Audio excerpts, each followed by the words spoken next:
I got shot like a chump in the street for no reason at all, and next thing I know, I heard you calling me. I knew you needed me.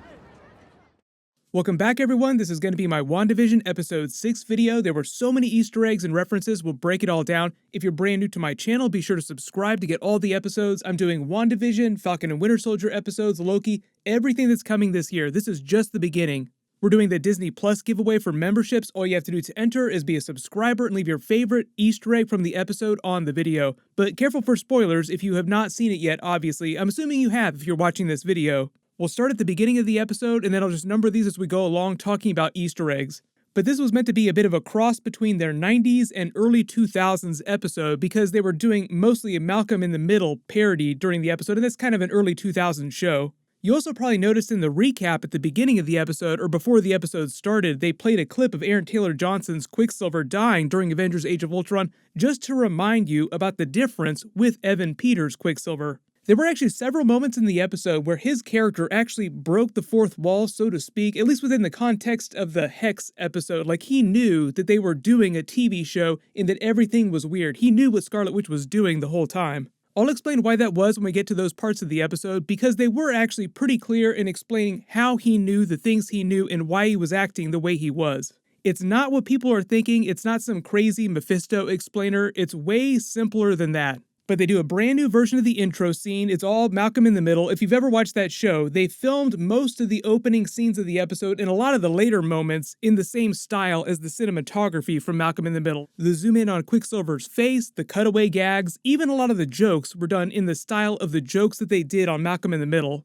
You notice as they're going through the different family members, Agnes is considered one of the family members, like she's in their fridge, and she has naughty written on her butt, which I think is just another wink at the fact that she's Agatha Harkness, and there's more to her character. She's more complex than she seems in the episode so far. But the lyrics of the song also basically narrate the action of what's happening in the episode and how crazy things are getting. They talk about not fighting chaos, don't question what you've done, the game can try to play us, it talks about everything being an illusion, but don't stop the fun. Then keep it going, keep it going. It just keeps repeating that line, keep it going. Then they end on a line about not knowing who's coming to play as Quicksilver runs out inside the intro scene. So it's just a reference to his cameo during the episode.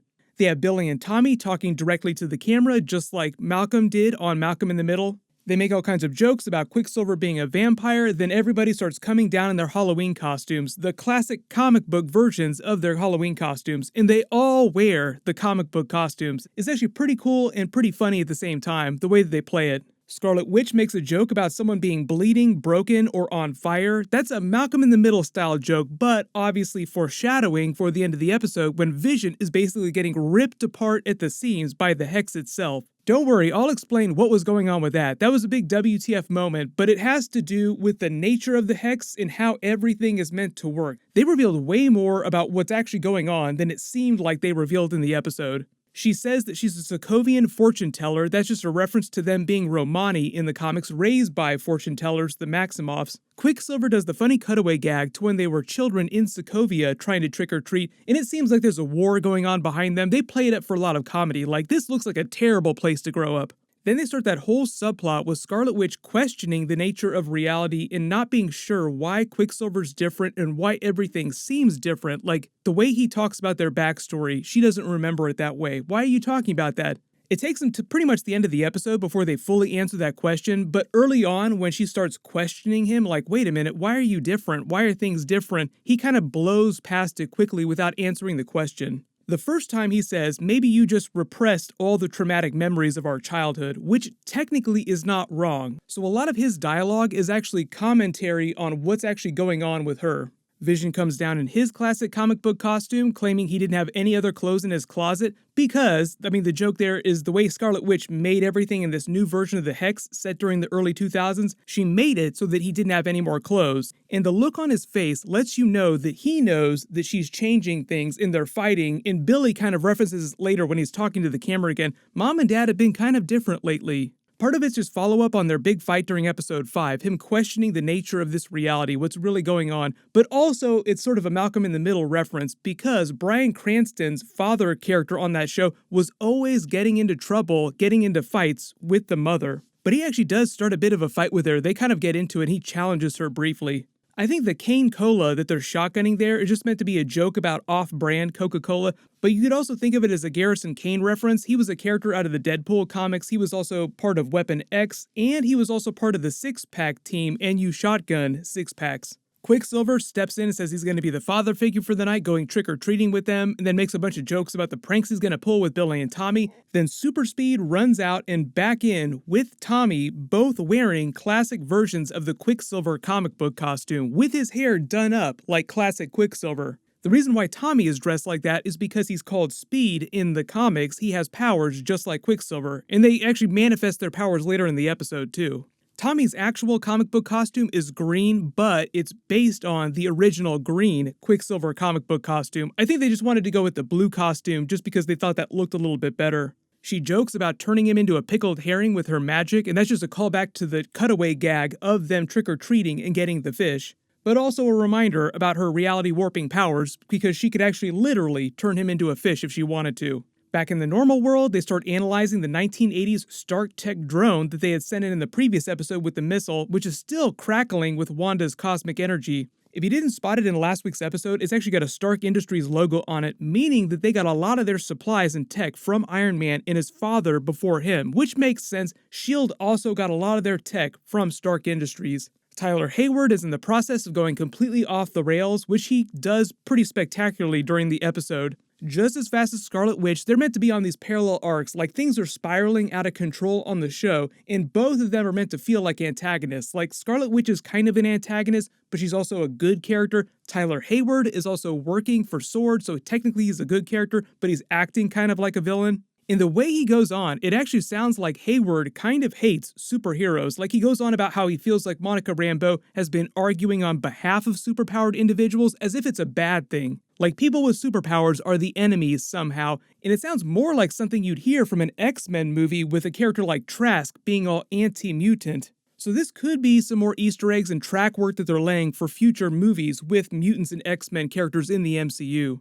He references her relationship with Captain Marvel, and remember, he's going on and on about superpowered people. Later in the episode, they give you another Photon Easter egg when they reveal that Monica's DNA has been rewritten completely by the Hex. They pretty much tell her if she goes back in there, she's gonna mutate, quote-unquote, into something else, which I think we can all agree is them just setting up her comic book powers. He goes on and on about how dark things got during the 5-year time jump, and I think that's more of a callback to his conversation about how S.W.O.R.D. as an organization now is more focused on developing sentient weapons. This is all about that Vision storyline from episode 5 too. A lot of you were asking me, maybe he was trying to hijack Vision's tech and use his body for really bad things when Scarlet Witch broke into S.W.O.R.D. to steal the body. And I think this is more confirmation of that. Like he just goes on and on about how they did everything they could to survive during that 5-year time jump. And I think part of the reason why he didn't freak out when Vision started to get ripped apart at the end of the episode is because he knows that Vision is dead and he just wants the body back. He doesn't care about getting Vision back alive. He probably just wants Vision's technology. I did think it was funny that when he threw them out, Jimmy Woo is the first one to call the audible and knock the guard out with a punch. But then you go back into the Hex and they're trick-or-treating in the middle of the day. There are kids everywhere, which is an answer to Vision's question about why there are no children in Westview except for Billy and Tommy, and now suddenly there are children everywhere. Quicksilver actually straight up asks her at the end of the episode, but then kind of answers the question himself. The answer is the closer you get to the center of town, the center of the Hex, the more active the people are inside the Hex. We know from earlier episodes that there are over 3,000 people total living in the area around the town, but the ones that live further out, closer to the barrier, are less active and more like zombies or drones. And when she didn't need them for specific bits that she was doing in the different decades of sitcoms, the different tropes, and as Quicksilver says, you keep them in their beds asleep, no need to traumatize them beyond the occasional holiday cameo episode, which is what this episode was, a holiday cameo episode because of his cameo. So what happens is for any given scenario or sitcom trope that she's doing in an episode, she activates whichever townspeople she needs. So if she doesn't need people, she just keeps them frozen or asleep in their beds. Quicksilver makes a joke about unleashing hell demon spawn as Billy and Tommy run off, just an Easter egg reference for them being soul shards of Mephisto in the comics. But like I said, the twist of the episode, what's really going on in the Hex and how she's controlling everything, isn't quite so complicated as Mephisto. It's way simpler than that. She starts to question him like she knows that something isn't quite right about him, and he calls it out like, I know you're testing me. All of his dialogue here, him talking about this being Shangri-La and claiming Scarlet Witch still probably trying to forget things about her past, just lets you know that he understands everything that's happening inside here. He calls out the fact that he looks different, but it's both a reference to his Halloween costume appearance versus his normal Evan Peters look from just a couple minutes ago in the episode, and a reference to obviously not looking like Aaron Taylor-Johnson Quicksilver. Then a lot of you probably caught this, she makes a kick-ass movie reference, and if you don't remember, both Aaron Taylor-Johnson and Evan Peters played friends in that movie together way before they were ever in Marvel movies. Very, very meta, but then he super speeds off with Billy and Tommy to grab more candy and cause all kinds of mischief. Then they sort of set the bid up with Herb. He's talking on the radio, which is obviously a reminder that they can talk to the sword agents via the radio. But the way they play the gag is a very Malcolm in the Middle type of gag, where he calls out the action of what they're doing right before they do it. Wait a minute, all the pumpkins have been smashed? But then he tips her off about Vision lying about neighborhood watch duty, and then also makes a reference to her changing things with her powers. Do you want something changed? Because Herb has been one of the few people inside Westview that we've known in previous episodes that understands that they're really trapped there. Then we get all the scenes with Vision walking around the outskirts of town, much closer to the barrier, seeing all the people who aren't really active, they're just kind of standing in place, or they're repeating actions. So they are conscious, they kind of understand what's going on, but they can't break free because Scarlet Witch's mental control over them is so powerful. The commercial this time is all claymation. I think it's supposed to be some sort of yogurt commercial, Yoplait or something like that, but the Yo Magic brand is just a reference to Billy's Wiccan powers because this is the first episode where we see Billy and Tommy use their powers for the first time. But I believe in future episodes, as we see him continue to develop his powers, we'll see him do more crazy stuff along with Tommy. You notice in the background, the movies that are playing at the theater this time are The Incredibles and Lindsay Lohan's version of The Parent Trap. The Incredibles because it's the early 2000s when that movie came out and when this episode is supposed to be happening, and the movie is about a family full of people with superpowers just like Scarlet Witch and Vision's family. The Parent Trap movie was from the late 90s, so not the exact same year, but it's just a broader reference to all of them being trapped inside the Hex by Scarlet Witch. It's a metaphorical and literal trap for parents, as Vision is trapped in the Hex, like he'll die if he goes outside the Hex. Then Quicksilver breaks the fourth wall again, letting you know that he knows he's inside an episode of television. I'm just trying to play my part, come to town, stir up trouble, give you some grief. She's totally confused, has no idea how her power brought him to the Hex, and then they ask each other what happened to their Sokovian accents. So many people were asking about this when the first trailer started dropping at the end of last year and early this year too before the episode started. How come she doesn't have an accent anymore? He says that all he remembers is getting shot in the street during the events of Avengers Age of Ultron, and then the sound of her voice calling to him, and I understood that you needed me, so I came. I'll explain what that means in a second because what's happening with Quicksilver also explains what's happening with Vision. But then Tommy reveals his super speed powers and they celebrate. Later we also get Billy using his superpowers too, but not till the end of the episode. They make a big deal about the twins not going past Ellis Avenue, which they then pay off later because that's where the barrier of the Hex is. And the whole reason why she doesn't want them to go past there is because she thinks that they'll also break down or somehow disappear if they go beyond it. But remember, she doesn't understand how her powers work, so she's only afraid of what might happen if they go past the barrier. She doesn't know what would happen. They go back to Darcy hacking into S.W.O.R.D. and you get a better picture of the shape and the size of the Hex. It's a literal hexagon. That's the whole reason why Darcy started calling it the Hex, but it's also a reference to Scarlet Witch's Hex powers in the comics. They find out about Hayward tracking Vision using his vibranium decay signature because, remember, they were keeping his body and it was all plugged into S.W.O.R.D. systems, so it seemed like they were trying to use it to develop more artificial intelligence weapons. So it sounds like all he cares about is just killing Scarlet Witch to stop what's going on here, this madness, and then take Vision's body back, and that's it. But then you zoom in on Vision at the cul-de-sac and you see that because we're so close to the barrier, everyone is basically catatonic, just frozen in place by Scarlet Witch's power. We get the scene of him changing back to his normal Avengers costume, floating up into the sky, going all Superman to survey what's going on. He understands, then sees Agnes or Agatha Harkness's car at Ellis Avenue. She seems completely authentic in this scene when she talks about the Avengers. Are you here to help us? How come you don't know about the Avengers? What's going on? Like she's confused why Vision doesn't know what's going on. We know from episode 5 that Vision doesn't remember anything before the events of Wandavision episode 1. So that's why he has no memory of the Avengers. And here's a better explainer for what's going on with Vision and what's really going on with Quicksilver. The way they explain it during the episode is that Vision is dead, and what we're seeing here, all of his thoughts, his memories, his appearance, is based on Scarlet Witch's memories of him, like you take her memory of Vision, then lay that on top of his old broken body that's dead and in pieces that she stole from the sword base. Then she animates that with the powers of the Hex, so it seems like he's come back to life, but really, she just created a Vision golem. So everything about him, the way he acts, his powers, what he remembers, is all just based on her memories of him and what she wants him to know.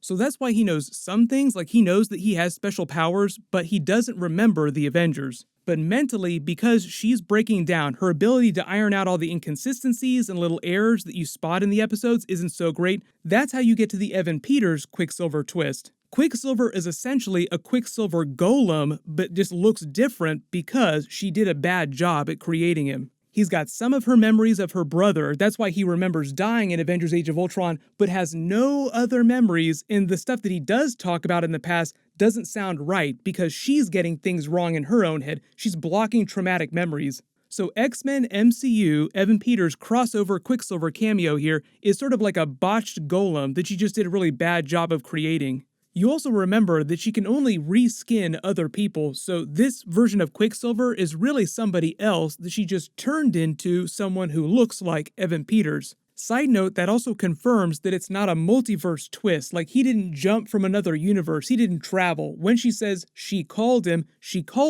from her memories. Then as Darcy is hacking into more of S.W.O.R.D's systems, they set up the big Photon twist. This is actually huge for Monica Rambeau's character. You see all these different medical files on people. I don't know if these numbers, like they have a bunch of numbered files, those could be Easter eggs. But the big Photon Monica Rambeau reference Darcy drops is her talking about her changing her DNA on a cellular level. The Hex, if you go back in, you've already been changed twice. If you get changed again, who knows what you're going to mutate into? Clearly set up for her getting her photon powers. Then Monica Rambeau also gets a call from the guy she says she was talking to back in episode 5, the engineer who's going to help her build something to get back in. So this just confirms that it was a male character, and hopefully we'll meet them during episode 7. So many theories about who it could be. I would love for it to be the Blue Marvel, but it could be anybody at this point. Then for those of you that are holding out hope for a Magneto cameo on the show at some point, Quicksilver makes a reference to their mother and father loving this place. You could take that as a reference to the Maximoff parents, or you could take it as a reference to Magneto and Magna, their biological parents from the comics. And she comes clean, like, I have no idea what's going on. He makes the reference to holiday cameo episodes. So like I said earlier, the reason why he knows all these things is because he has her memories. He's built from her memories. So when she says all she remembers before the events of episode 1 is that she felt alone, she created the Hex so that she would not be alone. So she's kind of talking to herself here, and it's almost the same thing with Vision as well. Just like the theme song said at the beginning of the episode, it's all chaos, it's all an illusion, but just keep it going, enjoy the show. That's why when she looks away, then looks back and sees Quicksilver all riddled with bullets in the same place that he got shot during Avengers Age of Ultron, it's because he's completely fabricated from her memories. The place that she called him from was her memories. I know people are expecting a big multiverse twist, and it's really meta because it's Evan Peters' Quicksilver, and they're doing a lot of classic X-Men comic book Quicksilver Easter eggs. The show is meant to mess with you in that way, making you question the nature of this reality. When we go back to Darcy and she pulls up more names on her screen here, these are all real-life people that work on the Wandavision production staff or actors. Like James Gadd here, this name, he's one of the editors. Alexander James, I believe, is the name of the child actor who's playing Billy in the episode Wiccan here. You notice that she uses Jimmy Woo's password and login to hack the S.W.O.R.D database again. But when he steps out into the real world, you can start to see the illusion wearing off, like it's being ripped off of him, so to speak, back into the Hex. Because Scarlet Witch was basically just reskinning a dead body and putting her memories into it to create a Vision Golem, like I said. That's why at the end of the episode, you see him clumped over in a dead body that looks exactly like he did when he died during Avengers Infinity War. Because in reality, this whole time, she's just been pulling off a really elaborate Weekend at Bernie's plot. But then Billy's powers manifest Wiccan's. He actually stops his brother Tommy with his telekinesis. You notice that his energy is blue that he gives off instead of red like Scarlet Witch's, but it's the exact same powers. He also has telepathy. He runs to tell Scarlet Witch Dad's in trouble, it sounds like he's dying, and then she freezes everything inside the Hex and expands the barrier to encompass him so that her power will reanimate his body and bring him back. I love the way they go out on the episode too. You get that zoom out shot as Tyler Hayward just barely escapes and everything is changing around them. So Darcy is now a character inside the Hex. It'll be fun to see who Scarlet Witch cast her as next week. But pretty much everything here on the outskirts turns into a circus, which I think is just another callback to them being Romani in the comics. You get a much better look at the actual size and shape of the Hex. It's enormous, but it's not covering the whole state of New Jersey yet. It's just a much larger area beyond the town. But Quicksilver is still there as far as we know. He hasn't gone away yet, unless they wake up in next week's episode and she's already changed everything to fit the new scenario. Like, nope, nothing wrong here, just a case of the Mondays. I think it's going to be the Modern Family episode next week. But hopefully that explains what's really going on with Evan Peters' Quicksilver showing up, as well as what's going on with Vision and with Monica Rambeau getting her photon powers. If there were any other big Easter eggs or references in the episode that you spotted that I didn't talk about during the video, just write them below in the comments. I will do a trailer video for episode 7 next, and then some bonus videos. Let me know if there's any really big bonus videos that you want me to do, because obviously they're still raising a lot of questions, and it's still meant to be very confusing on purpose. Overall, it was a great episode. I'm so happy that Evan Peters said yes to coming back and playing Quicksilver during the episode, even though, like I said, it was a very twisty version of Quicksilver. The writers also did explain a lot more about why they chose to do Quicksilver and why they did it this way. You can click here to learn all about that, and click here for my brand new Falcon and Winter Soldier trailer video. Thank you so much for watching, everyone stay safe, and I'll see you in the next video.